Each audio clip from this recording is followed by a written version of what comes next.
Hi friends, welcome to VS creative ideas. ఈరోజు ఈ వీడియోలో మనం మిషన్ స్టిచ్ చేసేటప్పుడు కుట్టు అనేది మధ్య మధ్యలో గ్యాప్ వస్తుంది కదా, అది ఎలా సరి చేసుకోవాలో చూద్దామండి. మనం స్టిచ్చింగ్ చేసేటప్పుడు కుట్టు అనేది దాటుతుందన్నమాట. ఈ విధంగా ఎందుకు అవుతుందంటే, మనం దళసరి క్లాత్లు స్టిచ్ చేసినప్పుడు ఒక్కొక్కసారి నీడిల్ అనేది పైకి జరిగిపోవడం అలా జరుగుతుందన్నమాట. అందుకని ఇలా అయితే వస్తుంది. మనం స్టిచ్చింగ్ చేసేటప్పుడు కుట్టు అనేది సరిగా రాకపోతే అస్సలు స్టిచ్చింగ్ చేయాలన్న ఇంట్రెస్ట్ ఉండదు, ఊరికే చిరాకు అనేది వస్తుంది. ఫస్ట్ అయితే నీడిల్ ఉంటుంది కదా, ఈ నీడిల్ అనేది తీసుకుని నీడిల్కి ఎక్కడైనా వంపు ఏమైనా ఉందో చూసుకోండి. నీడిల్ కరెక్ట్గానే ఉంది, స్ట్రైట్గానే ఉంది అనుకుంటే నీడిల్ని కరెక్ట్గా బిగించేసుకోవాలండి. బిగించేసేటప్పుడు ఈ మిషన్కి నీడిల్ అనేది లైన్ ఉంటుంది కదా, ఆ లైన్ అనేది మనకి లెఫ్ట్ హ్యాండ్ సైడ్ వచ్చేలాగా పెట్టుకోవాలి. అలాగే కొన్ని మిషన్స్కి ఫ్రంట్ సైడ్ నీడిల్ అనేది ఫ్రంట్ సైడ్ నుంచి బిగించుకునేలా ఉంటుంది కదా. ఇప్పుడు జిగ్జాగ్ మిషన్కి ఫ్రంట్ సైడ్ నుంచి బిగించుకుంటాం కదా, దానికైతే సూదికి లైన్ ఉంటుందన్నమాట. ఆ లైన్ అనేది ఫ్రంట్కి వచ్చే విధంగా బిగించుకోవాలి. ఇలా బిగించుకునేటప్పుడు నీడిల్ని కొంచెం నార్మల్గా ఉండేదానికన్నా కూడా కొంచెం కిందకైతే బిగించుకోవాలండి. అప్పుడు స్టిచ్ అనేది కరెక్ట్గా వస్తుందన్నమాట. చాలా వరకు ఇలా నీడిల్ని కిందకి సెట్ చేసుకుంటే సరిపోతుంది. అయినా సెట్ కావట్లేదు అనుకుంటే మీరు వాడే మిషన్ నీడిల్ ఉంటుంది కదా, ఆ నీడిల్ అనేది మార్చుకుని స్టిచ్ చేసి చూడండి, కరెక్ట్గా అయితే వస్తుంది. తర్వాత ఇక్కడ నీడిల్ చూసారు కదా, ఇలా కిందకైతే జరుపుకోవాలి. కొంచెం పైకి ఉండేది కొంచెం కిందకైతే సెట్ చేశాను. ఈ విధంగా సెట్ చేసుకుంటే చాలా వరకు ఈ ప్రాబ్లం అనేది సాల్వ్ అవుతుందండి. అలాగే ఇక్కడ కింద నీడిల్ ప్లేట్ అది కూడా ఓపెన్ చేసి డస్ట్ ఏమన్నా ఉంటే క్లీన్ చేసుకోవాలండి. మనం స్టిచ్చింగ్ చేసేటప్పుడు క్లాత్కి డస్ట్ ఉంటుంది కదా, ఆ డస్ట్ అంతా కూడా స్టిచ్చింగ్ చేసేటప్పుడు ఆ డస్ట్ అంతా కూడా ఇలా పళ్ళ సెట్లో అలాగా ఉండిపోతుంది అనమాట. మనం డైలీ ఇలా క్లీన్ చేసుకోవడం వల్ల మిషన్ అనేది నీట్గా వర్క్ అవుతుంది అనమాట. ఇలా క్లీన్ చేసుకుని కనీసం వారానికి ఒకసారైనా క్లీన్ చేసుకోవాలండి. ఇక్కడ చూసారు కదా, నీడిల్ ప్లేట్ కింద కూడా ఎంత డస్ట్ అయితే ఉందో, ఇలా డస్ట్ కూడా ఉండటం వల్ల స్టిచ్ అనేది సరిగా రాదనమాట, పోసుకుట్టు రావడం అలా జరుగుతూ ఉంటుంది. ఇలా క్లీన్ చేసేసుకోవాలి. అలాగే మనం మిషన్కి ఆయిలింగ్ అనేది రెగ్యులర్గా చేయాలండి. మన బాడీకి వాటర్ కంటెంట్ ఎంత అవసరమో మిషన్కి కూడా ఆయిలింగ్ అనేది అంత ఇంపార్టెంట్ అనమాట. ఆయిల్ అనేది రెగ్యులర్గా వేస్తూ ఉంటే మనకి మిషన్ అనేది చాలా స్మూత్గా రన్ అవుతుంది. అలాగే ఆయిలింగ్ అనేది మనం డైలీ వర్క్ అయిపోయిన తర్వాత నైట్ టైం ఆయిల్ వేసేసుకుంటే చాలా ఈజీగా వర్క్ అవుతుంది.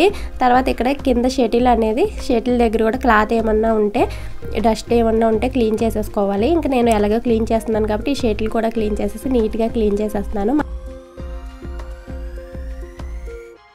అనేది పైన కనబడే డస్ట్ అయితే వచ్చేస్తుంది. మనం ఇలాగ క్లాత్ పెట్టి తుడుచుకున్నామంటే లోపలికల్లా ఉన్న డస్ట్ కూడా మొత్తం వచ్చేస్తుంది అనమాట. క్లాత్ పెట్టి శుభ్రం కూడా క్లీన్ చేసేసుకుని ఆయిలింగ్ అంటే వేసుకోవాలి. మనకి మిషన్ మెయిన్ ఇంపార్టెంట్ అంటే క్లీనింగ్, ఆయిలింగ్ ఈ రెండు కూడా కరెక్ట్గా ఉంటే మనకి మిషన్ అనేది బాగా వర్క్ అవుతుందండి. అలాగే ఈ షటిల్లో కూడా చాలా డస్ట్ అయితే ఉంటుంది. చూసారు కదా, మనకి షటిల్ దగ్గర బాబిన్ పెట్టుకునేది కేసు ఉంటుంది, అది తీసేసుకోవాలి. అలాగే ఒక ప్లేట్ కూడా ఉంటుంది, వీటిని రిమూవ్ చేసేసి శుభ్రం డస్ట్ అంతా కూడా క్లీన్ చేసుకోవాలన్నమాట. అప్పుడప్పుడు ఇవి క్లీన్ చేసుకుంటూ ఉంటే మనకి డస్ట్ అనేది ఉండదన్నమాట. మిషన్ చాలా ఫ్రీగా అవుతుంది, దారం తెగిపోవడము అలా జరగదన్నమాట. ఈజీగా అయితే ఉంటుంది స్టిచ్ చేసుకునేటప్పుడు. ఇలా మొత్తం క్లీన్ చేసేసుకుని ఈ షటిల్ అయితే ఇది బాబిన్ పెట్టేదన్నమాట, దీన్ని అయితే ఇందులో పెట్టేసుకోవాలి. అలాగే ఇక్కడ కూడా ఒక డ్రాప్ ఆయిల్ అనేది వేయాలండి. మనం మిషన్కి సెట్ చేసేసిన తర్వాత కూడా ఈ షటిల్ దగ్గర ఒక 1 డ్రాప్ ఆయిల్ వేస్తూ ఉండాలన్నమాట. డైలీ కాకపోయినా 2 డేస్కి 3 డేస్కి ఒకసారైనా 1 డ్రాప్ ఆయిల్ వేస్తూ ఉంటే షటిల్ మూమెంట్ అనేది ఫ్రీగా ఉంటుంది. స్టిచ్ చేసేటప్పుడు సౌండ్ రావడం అలా రాదనమాట. చెప్పాను కదా, మన మిషన్కి ఆయిలింగ్, క్లీనింగ్ ఇవి రెండు ప్రాపర్గా చేసుకున్నామంటే మిషన్ అనేది చాలా స్మూత్గా రన్ అవుతుంది అనమాట. ఇలా షటిల్ దగ్గర మొత్తం క్లీన్ చేసేసుకున్న తర్వాత ఈ స్క్రూస్ని మళ్ళీ మనం బిగించేసుకోవాలి. అలాగే మిషన్ నీడిల్ అనేది స్టిచ్ రాకపోవడానికి కారణం మనము పోట్లీ బటన్స్ అలాంటివి స్టిచ్ చేస్తూ ఉంటాం కదా, అలాంటప్పుడు ఇలాగా కుట్టు దాటే ప్రాబ్లం అనేది ఎక్కువగా వస్తుందండి. ఎందుకంటే పోట్లీ బటన్స్ అనేవి దళసరిగా ఉంటాయి కదా, ఇవైతే ఇవి స్టిచ్ చేయడం వల్ల నీడిల్ అనేది పైకి జరిగిపోతుంది. ఒక్కొక్కసారి నీడిల్ రాడ్ కూడా పైకి అనేది జరిగిపోతుంది అనమాట. 90% వరకు నీడిల్ని మనం కిందకి సెట్ చేసుకుంటే కుట్టు అనేది కరెక్ట్గా వస్తుంది. మనకి ఒక్కొక్కసారి బాబిన్ కేసులోంచి దారం కూడా పైకి రాదు, అలాంటప్పుడు కూడా నీడిల్ అనేది కిందకి సెట్ చేసుకుంటే సరిపోతుంది. ఈ విధంగా నీడిల్ని కిందకి సెట్ చేసేసుకుని నీడిల్ నెంబరు మార్చుకున్నట్టయితే మీరు 18 వాడినట్టయితే 16 పెట్టేసుకోండి, 16 పెట్టుకున్నట్టయితే 18 అలా మార్చి చూడండి. ఈ విధంగా మన నీడిల్ మార్చుకుని మిషన్ని మొత్తం క్లీన్ చేసుకుంటే 90% వరకు సెట్ అయిపోతుందండి ఈ ప్రాబ్లము.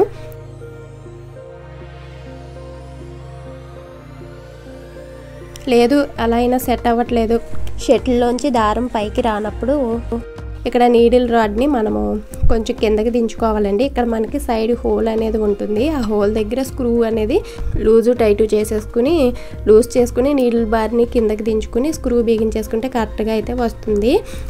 ఈ సైడ్ స్క్రూ అనేది ఎలా బిగించుకోవాలో చూద్దాము. ఫస్ట్ అయితే ఇక్కడ మనకి ఫ్రంట్ సైడ్ ఒక ప్లేట్ ఉంటుంది కదా, ఆ ప్లేట్ అయితే రిమూవ్ చేసేసుకోవాలి. ఇక్కడ ఈ ప్లేట్ దగ్గర స్క్రూ అనేది తీసేసుకుని ఈ ప్లేట్ అనేది సైడ్కి తీసేసుకోవాలి. ఇక్కడ మీరు చూసినట్టయితే మనకు ఫ్రంట్ వైపు నీడిల్ బార్ ఉంది కదా, ఈ నీడిల్ బారు చూసారా నీడిల్కి పైకి కిందకి కదులుతుంది కదా, ఇక్కడ ఈ బోల్ట్ ఉంటుందన్నమాట. ఈ బోల్ట్ అనేది ఈ హోల్కి తిన్నగా వచ్చేలా చూడాలి. ఇక్కడ చూస్తున్నారు కదా నేను వేలు అనేది పెడుతున్నాను కదా, అక్కడ గ్యాప్ అయితే ఉంటుంది, చిన్న హోల్ ఉంటుంది. ఆ హోల్కి తిన్నగా ఈ బోల్ట్ అనేది వచ్చే విధంగా పెట్టుకుని ఇక్కడ స్క్రూని లూజ్ చేసుకోవాలన్నమాట.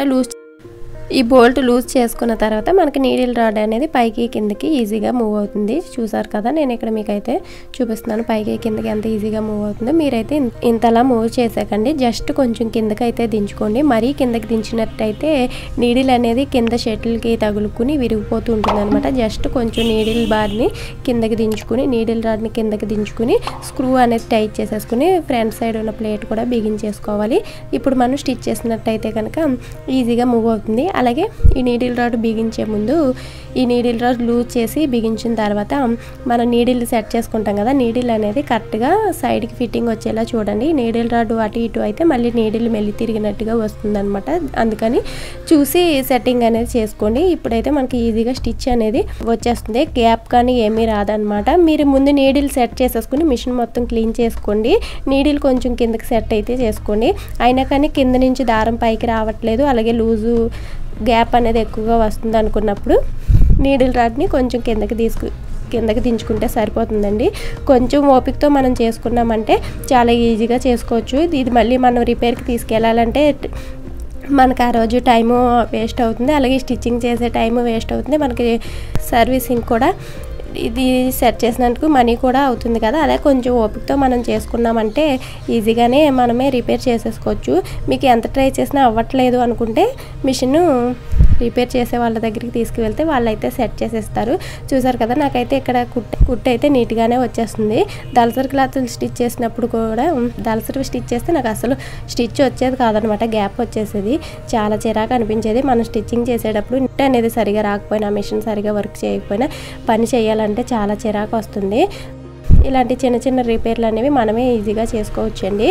ఇలాంటి రిపేర్లు వచ్చినప్పుడు ఎక్కువగా టెన్షన్ పడిపోకుండా కొంచెం ఓపికతో చేసుకున్నామంటే మనమే ఈజీగా మన మిషన్ని రిపేర్ అయితే చేసేసుకోవచ్చు. ఈ వీడియో కనుక నచ్చితే లైక్ చేయండి. ఛానల్ ఫస్ట్ టైం చూస్తున్నట్టయితే సబ్స్క్రైబ్ చేసుకోండి. Thank you for watching.